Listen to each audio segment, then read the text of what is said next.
সামনে কুরবানি ঈদ আসতেছে, তো ভাবলাম যে কুরবানি ঈদ উপলক্ষে একটা বড় সড়ো ডিপ ফ্রিজ কিনা যাক। তো ডিপ ফ্রিজ কেনার জন্য চলে গিয়েছিলাম ওয়ালটন শোরুমে। তো কোন ফ্রিজটা কিনলাম, তো কিরকম প্রাইস ছিল, সবকিছু জানতে হলে সম্পূর্ণ ভিডিও দেখো। তো hi guys, welcome to my page আম্মুর শখ। তো অনেকদিন পর আমি ইন্ট্রোটা দিলাম।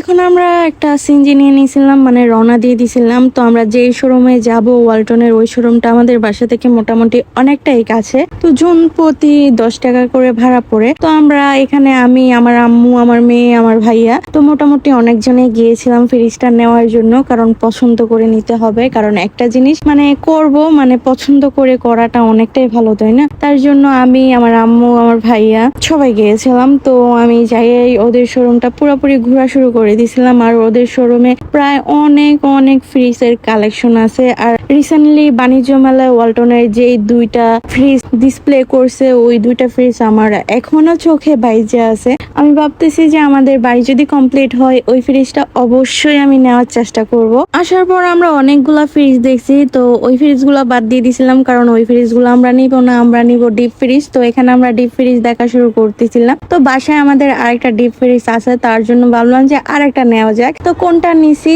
তো এই যে আইসক্রিমের ফ্রিজটা আছে না, এই আইসক্রিমের ফ্রিজটা নিছি। তো অনেকেই জানো যে আমার আব্বুর একটা মুদি দোকান রিসেন্টলি আমরা করে দিছি আব্বুকে। তো ওই দোকানের জন্য আমাদের একটা ডিপ ফ্রিজ অনেকটাই প্রয়োজন ছিল আইসক্রিমের জন্য। তো আমাদের বাসায় একটা এমনিও ডিপ ফ্রিজ আছে, ওইটা মাছ মাংস রাখার জন্য। এই আইসক্রিমের ফ্রিজটা কিনে নিয়েছিলাম আমার আব্বুর দোকানের জন্য। তো আমরা কিনতে চাচ্ছিলাম না, আমরা শোরুম থেকে নেমেও আইসা পড়ছে একবার। ভাইয়ারা যখন বলছে যে আমাদের কাছে ইনটেক কোনো ডিপ ফ্রিজ নাই, আমাদের এই শোরুমে আইসক্রিমের ডিপ ফ্রিজটা চলে না, তার জন্য আমরা রাখি না। তারপরে ভাবলাম যে কোনো স্কেচ না থাকলে আমরা নিয়ে নেই। তারপরে ওদের ওয়ারেন্টি গ্যারান্টিটা মোটামুটি অনেক বছরই ছিল, তার জন্য নেওয়া হয়েছিল। তারপরে আমরা কিনে নিলাম। তো ডিপ ফ্রিজটার দাম নিয়েছিল আমাদের থেকে 55,000 টাকা। তো নিজের নামে ডিপ ফ্রিজটা করে নিলাম আমরা। তারপরে শোরুম থেকে বের হয়ে আমি চলে গিয়েছিলাম আমার জন্য একটা বরকা কেনার জন্য।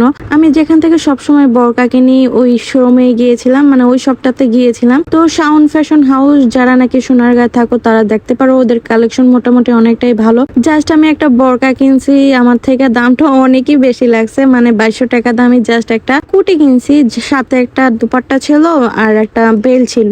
তারপরে আম্মু ট্রিট দেওয়ার জন্য আমাদের নিয়ে গেল রুপটপে একটা রেস্টুরেন্টে, কারণ আব্বুর দোকানের জন্য ফ্রিজ কিনছি, আম্মু থেকে ট্রিট না নিলে কি হয়। তো আমি আর আমার ভাইয়া জোর করে নিয়ে গেলাম আম্মুকে ট্রিট দেওয়ার জন্য। তো আম্মু আমাদের খাওয়া দাওয়া করাইলো, আর এখানে আমি একটু কথাবার্তা করতেছিলাম, আর ভাইয়া একটু ভিডিও করে দিতেছিল। আর ওর ভিডিও করা দেখে আমার অনেকটাই হাসি পাইতেছিল। এখানে ফালাক খাওয়া দাওয়া শুরু করে দিছিল, কারণ ফালাকের খাবারটা সবার আগে চলে আসছিল, আর আমাদের খাবারটা এখনো আসে নাই। তো ফালাক তার অর্ধেক খাবার কমপ্লিট করে ফেলছে, তারপরে আমাদের খাবারটা আসছিল। আমাদের জন্য আমরা চাউমিন অর্ডার দিয়েছিলাম। বলতে গেলে আমার আম্মুর চাউমিনটা অনেকই ফেভারিট। সোনারগাঁয়ে যতটা রেস্টুরেন্ট আছে, আমার আম্মুর হয়তো সবগুলা রেস্টুরেন্টের চাউমিন ট্রাই করা হয়ে গেছে। ওদের চাউমিনটা আমাদের থেকে একদমই ভালো লাগে না। চাউমিনে পুরো অয়েলি ভাব ছিল, আর চিংড়ি মাছটার ভিতরে শুটকি স্মেল ছিল। ওদের রেস্টুরেন্টের ফ্রাইড রাইসটা অনেক মজা ছিল, আমি আমার মেয়ে থেকে নিয়ে খাইছিলাম। তো ওদের রেস্টুরেন্টটা অনেক সুন্দর। খাওয়া দাওয়া শেষ করে আমরা এসে পড়েছিলাম বাসায়। তো ভাইয়া কাজগুলা সাইরা তারপরে ফ্রিজ নিয়ে আসছিল বাসায়।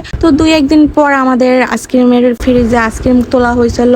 আর আফসোস আমার একটাই, আমি এখনো এই আইসক্রিমের ফ্রিজ থেকে একটা আইসক্রিম খেতে পারি নাই, কারণ আমার ঠান্ডার সমস্যা আছে। তার জন্য আমি এখনো সাহস করতে পারতেছি না নিজেদের দোকান থেকে, নিজেদের আইসক্রিমের ফ্রিজ থেকে আইসক্রিম খাওয়ার জন্য। তো আমাদের জন্য দোয়া করবে, আমার আব্বুর বিজনেসের জন্য দোয়া করবে। তো বাই বাই, টাটা।